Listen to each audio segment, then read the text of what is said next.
What are some stories of successes in bringing faith in labor that you have seen as the national community coordinator for the AFL-CIO? Well, there are several.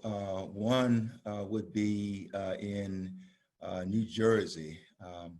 Actually went up to Jersey City, working with one of our affiliates who was working on a contract with the hospital, the Med Center in Jersey City. And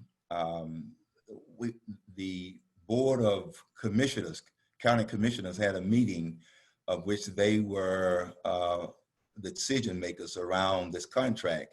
And part of my job was to bring faith-based leaders together to stand with these workers at this particular commission meeting.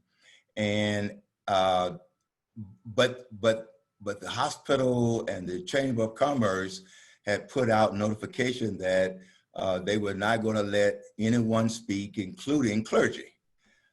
So at this particular night, about 100 workers piled into the meeting, about 20 to 30 clergy, and these were heads of churches, rabbis, Church of God in Christ, and the commission attempted to shut the clergy down and say, we've heard, we know, and we don't want to hear no more.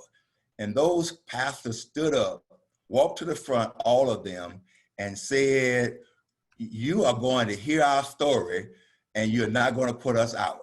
And they proceeded to talk about how important these workers are and how important it is to them as faith-based leaders to stand on the side of these workers.